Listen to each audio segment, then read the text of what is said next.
Welcome to Hatman Strikes Back Daily Boxing News. So I recently did a video about the fact that the WBA ordered Kubrat Pulev, their regular heavyweight champion, to defend his title against Moses Itauma. The assumption of most people, including myself, is that that fight would then be very likely unless Kubrat Pulev vacated. But the next thing we hear is that Pulev has apparently signed to fight Murat Gassiev in December. Now, as far as I'm aware, there will still be a purse bid a month from now for the Pulev-Itauma fight, but Pulev doesn't have to go through with it. He could pull out of the bid and relinquish his title, and Itauma fights for that vacant regular belt against somebody else. Could that somebody else be Michael Hunter? Because Itauma's promoter, Frank Warren, indicated that Kubrat Pulev had previously turned down an offer to fight Moses Itauma, and he didn't think Pulev had any intention of fighting him in the near future. Maybe Frank Warren's right. And so the word on the grapevine now is that rather than Kubrat Pulev being the front runner to face Moses Itauma in his next fight, it's actually Michael Hunter. Now, Hunter had been on the shortlist for quite a while, but for me, even though Hunter is not what he used to be, he's still preferable as an opponent for Itauma over a Kubrat Pulev. I don't think Pulev, particularly at his age of 44, will be able to put up much resistance. Michael Hunter is no spring chicken himself at 37, but that's still 7 years younger than Kubrat Pulev, and he hasn't been knocked out several times like Pulev has. Hunter was a very good cruiserweight. He gave Alexander Usyk one of the best fights that he's had in his career, probably top 5 toughest fights Usyk's had. He showed very good boxing skills in that fight. He later moved up to heavyweight. He snatched the unbeaten record of Martin Bakole, stopping him in 10 rounds. That's back when Martin Bakole was actually in good physical condition. I know Bakole and Billy Nelson keep banging on about a shoulder injury, but I've watched that fight several times, and Bakole's shoulder seemed fine to me up until maybe the 7th or 8th round. In any event, Hunter went on to beat the likes of Sergey Kuzmin in a good performance and have that draw with Alexander Povetkin. I thought he was slightly unlucky that night. I thought he did just enough to win, but it was a close fight. His career went downhill seemingly after he split with his trainer-manager Hasim Rahman and decided to swerve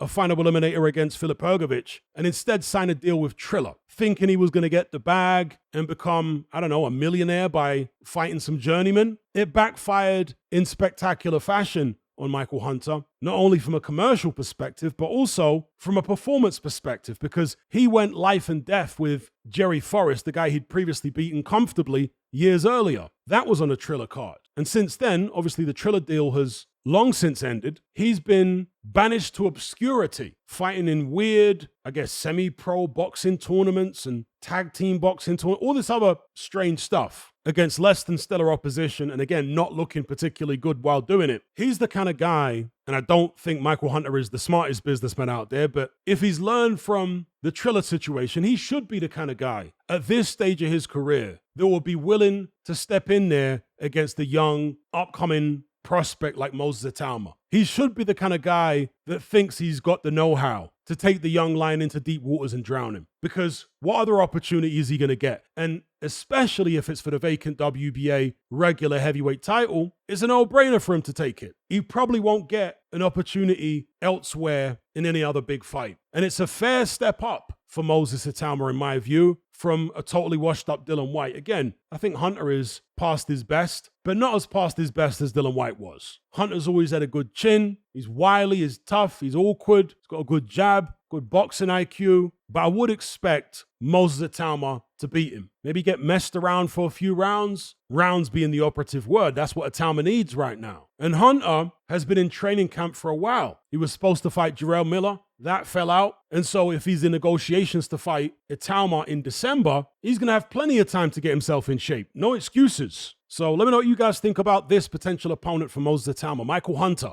Is this more acceptable to you than a 44-year-old Pulev? And if the fight does happen, how do you see it playing out? Leave me your thoughts in the comment section below. Don't forget to like and share this video and subscribe if you haven't done so already. Thank you all for watching. I'll catch you on the next one. I'm out.